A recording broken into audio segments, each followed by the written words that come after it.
오늘 이사야 11장 1절로 5절의 말씀을 가지고 우리에게 오신 예수님, 이 같은 제목으로 함께 말씀의 은혜를 나눕니다. 제목을 한번 따라해 주시기 바랍니다. 우리에게 오신 예수님, 우리에게 오신 예수님.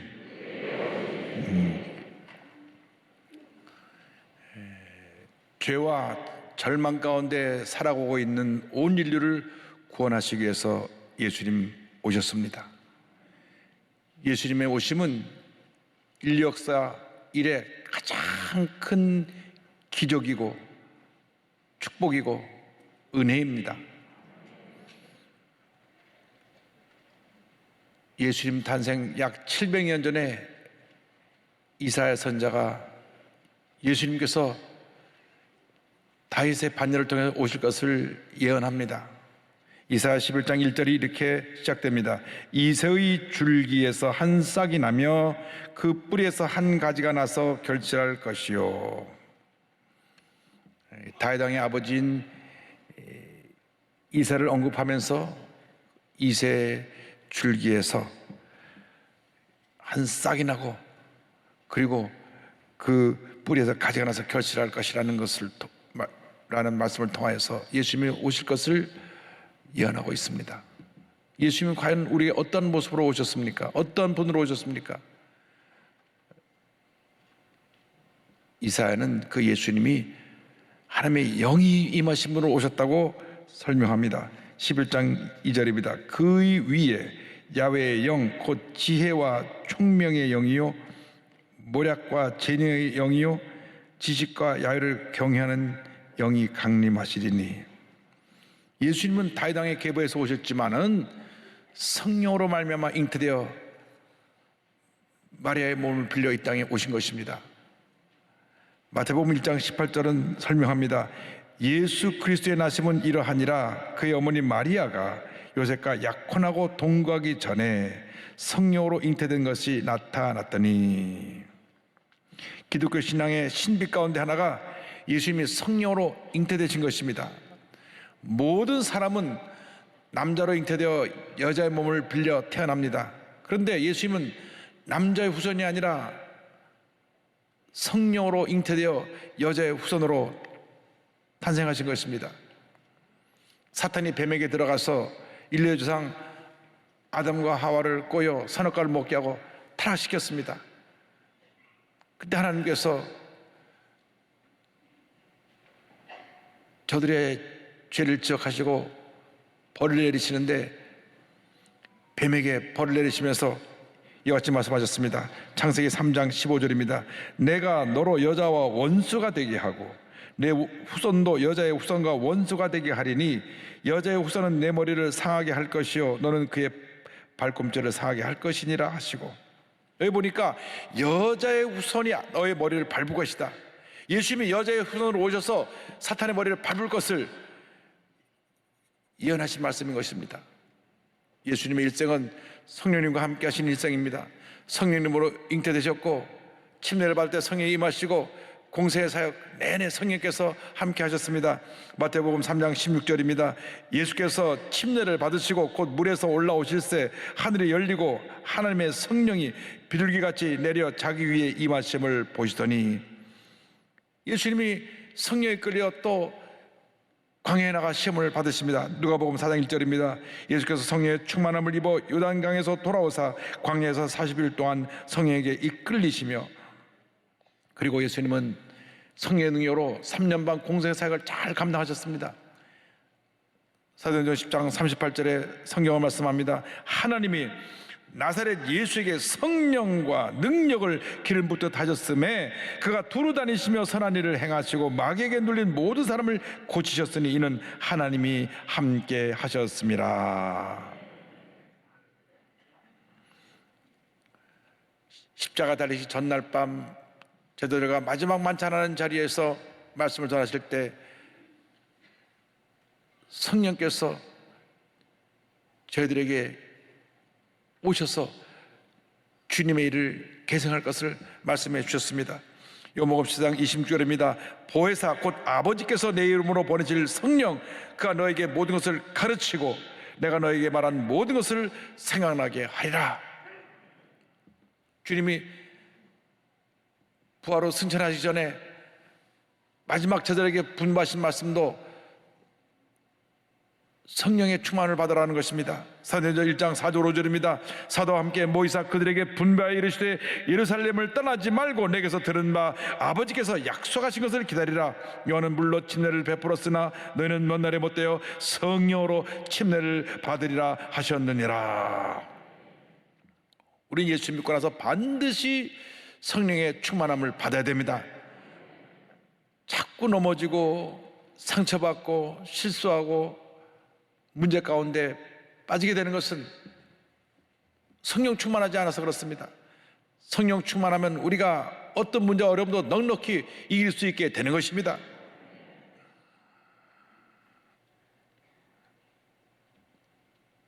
제가 대학을 다닐 때 중국 회연던에 성도교회를 방문한 적이 있는데 그 교회는 성도 4분의 1이 다 대학생입니다. 그래서 어떻게 그렇게 대학부가 부흥하는가? 그래서 제가 여덕교회 대학생 회장이었기 때문에 그 교회 부흥이 대학생회가 부흥하는 원인이 어디 있는가 알아보러 갔습니다. 몇 주 가서 거기 있는 여러분들도 만나고 이야기를 나눠봤는데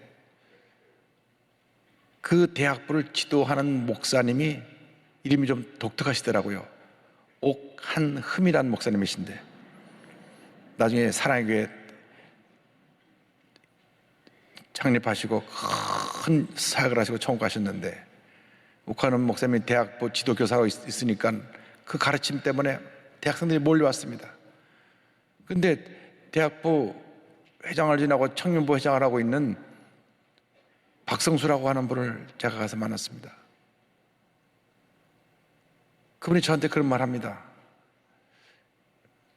이 회장님, 제가 한 가지 의문이 있습니다. 우리 그렇게 제자훈련하고 성경 공부를 많이 하는데 한번 슬럼프에 빠지면 회복되는데 너무 시간이 오래 걸립니다. 근데 순복음교회 청년들 보니까 넘어지면 벌떡벌떡 일어나는데 그 비결이 어디 있습니까? 그러더라고요.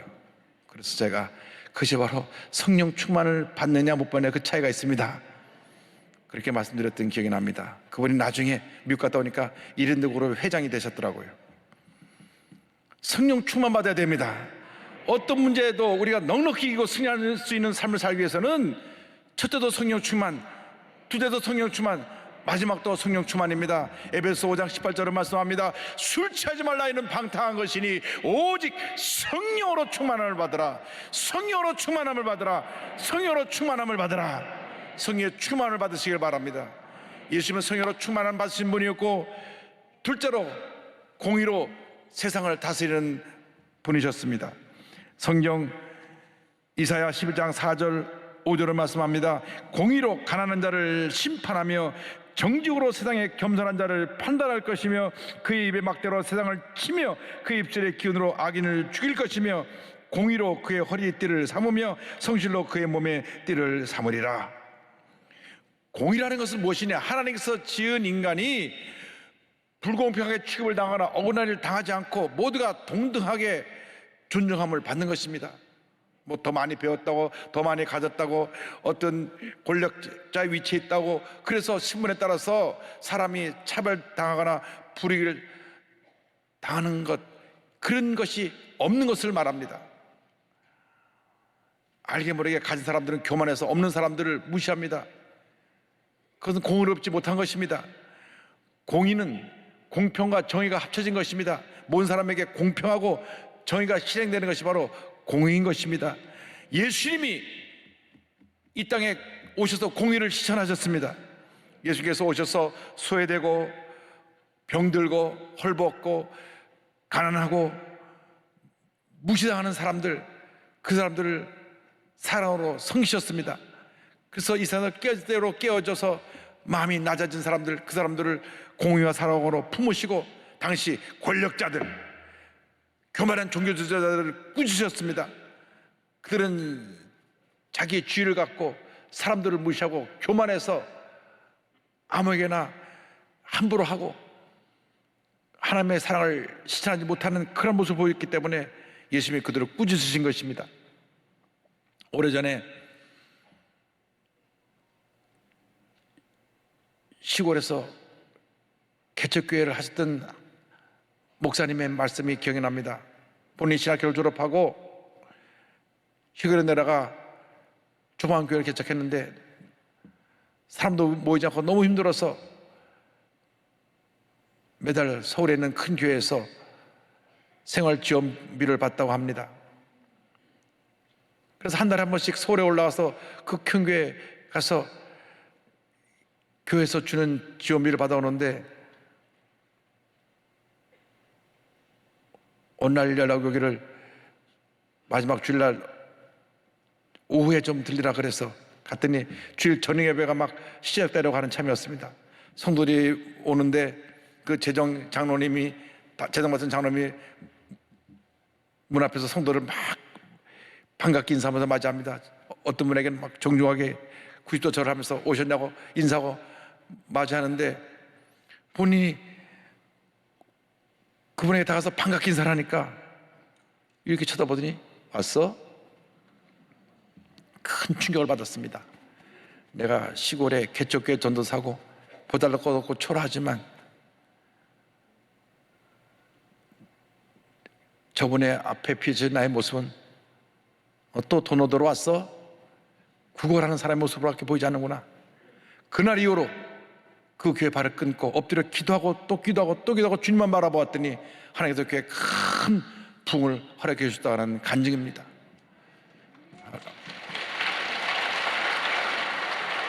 저는 그 말을 듣는 순간 정말 힘없는 사람, 개척교회 하는 교육자님들, 우리 교회에서 가장 힘들게 사는 분들을 그분들도 잘 섬겨야 되겠다 결심을 했습니다.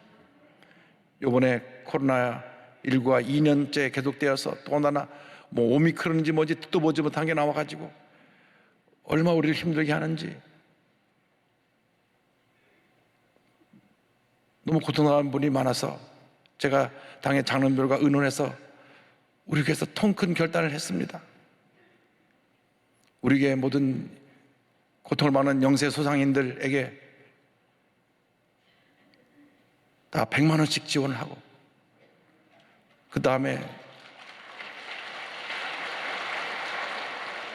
기초생활수급자 애들에게는 50만 원씩 지원을 하고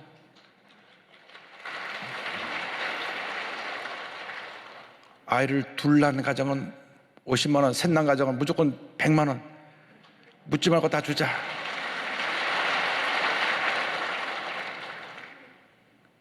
내일 서울역 쪽방촌에 가는데 쪽방촌에 한 평방짜리 단칸 방에 사는 참 힘들고 어렵게 사는 분들이 약 800세대가 있다고 하는데 예수를 믿는 사람들 믿지 않는 사람들은 상관하지 말고 모든 한 가정당 한 세대당 50만 원씩 그래서 지원하자.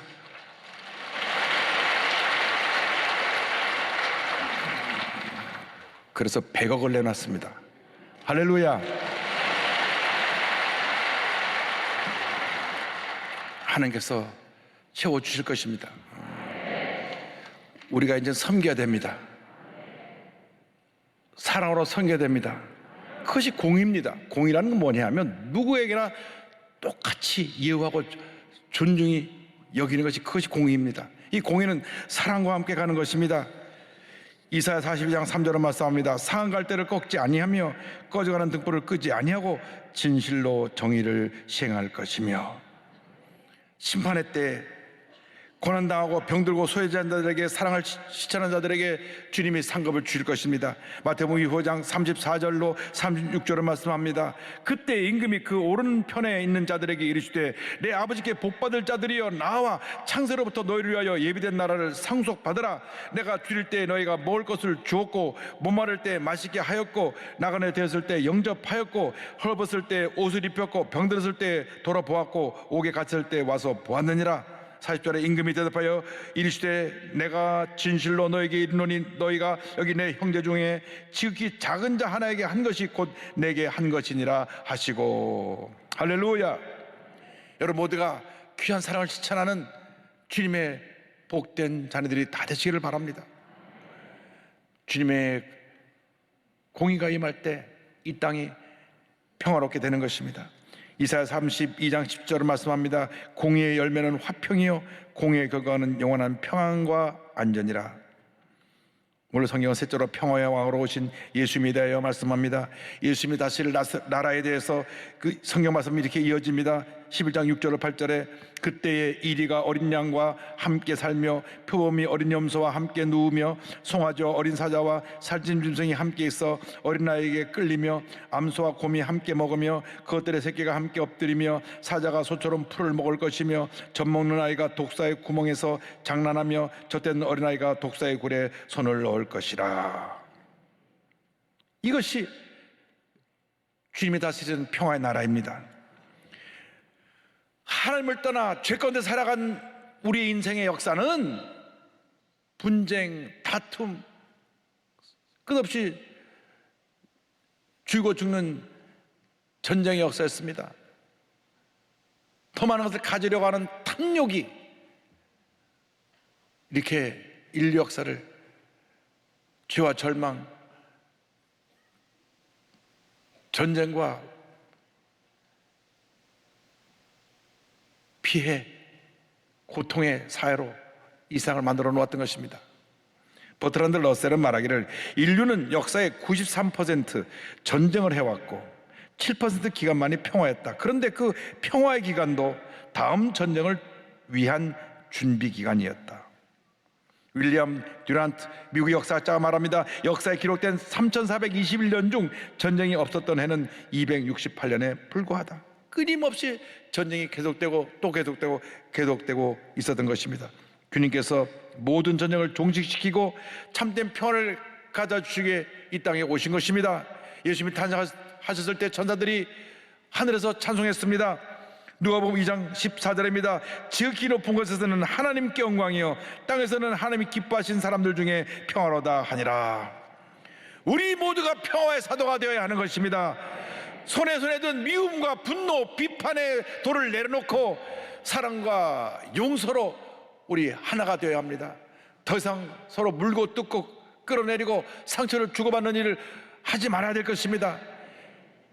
평화의 손에 손을 잡고 우리가 사랑의 발걸음을 옮겨나갈 때 이 세상이 아름다워지고 이 세상의 모든 절망이 사라지고 기쁨의 꽃이 피어나게 될 것입니다.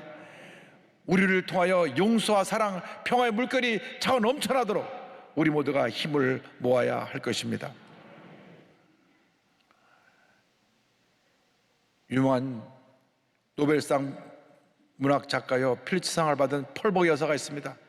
펄보 여사 쓴 대지는 누구나 다 잘 알고 있는 유명한 소설입니다. 근데 이분은 보니까 어릴 때 중국에서 자랐습니다. 아버님이 중국에서 선교를 했기 때문에 선교사의 자녀로 중국에서 자랐고, 그래서 아시아에 대한 굉장한 관심이 있었고, 또 과를 입양하는데 한국에서 아이를 입양해서 자기 딸로 키웠습니다. 그 딸이 이번에 낸 책이 6월 달에 나왔는데 개천에 핀 장미라고 하는 제목으로 출간되었습니다. 그 이름은 줄리 해닝입니다. 6.25 전쟁 당시에 미군 장교와 엄마의 사이에서 태어났는데 전쟁이 끝나니까 이 미군 장교가 어머니와 자기를 버리고 미국으로 떠나고 난 후에 연락이 두절됐습니다. 이 아이는 아빠 없이 자라나는데 이름이 그냥 순입니다. 순이. 성도 없고 그냥 순이야 순이야 이렇게 불렀는데 얘가 학교를 가야 되니까 어머니가 그 동네 성당에 구시성을 가진 사자에게 부탁해서 그냥 이름만 올려서 학교라도 다니게 해달라고 해서 구시성을 가진 신부님이 이름을 빌려줘서 구순이가 됐습니다.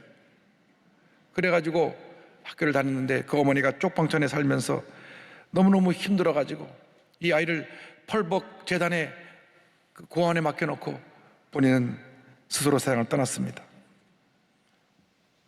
펄벅 여사가 순이를 양녀로 삼아 두 번째 어머니가 되어 미국으로 데려가서 사랑으로 돌봤습니다. 그런데 펄벅 여사가 폐암으로 죽게 되니까 이 딸을 다시 믿음이 좋은 프라이스 부부에게 입양을 합니다. 세 번째 부모이자 독실한 기독교에 있는 프라이스 부부를 통해서 신앙이 자라게 됩니다. 어느 날 성경을 읽다가 요한복음 3장 10절 말씀에 큰 은혜를 받았습니다. 하나님의 세상을 이처럼 사랑하사 독생자를 주셨으니 이는 저를 믿는 자마다 멸망하지 않고 영생을 얻게 하려 하심이라. 무엇 때문에 하나님의 나를 이처럼 사랑하셔서 독생성자 예수님을 이 땅에 와서 희생하게 하셨는가? 나같이 보잘것없고 버림받은 인생을 위해서 왜 이런 희생을 하셨나? 요한복음 10장 6절 말씀 보는 순간 마음에 큰 감동이 왔습니다. 내가 곧 길이요 진리요 생명이니 나로 말미암은 저거는 아버지께로 올 자가 없느니라. 거기서 그녀가 꼬꾸라졌습니다. 나같이 아무 쓸모없는 혼혈의 아메라시안, 그 아시아계 미국을 말하는데 아메라시안을 위한 구세주가 있을까?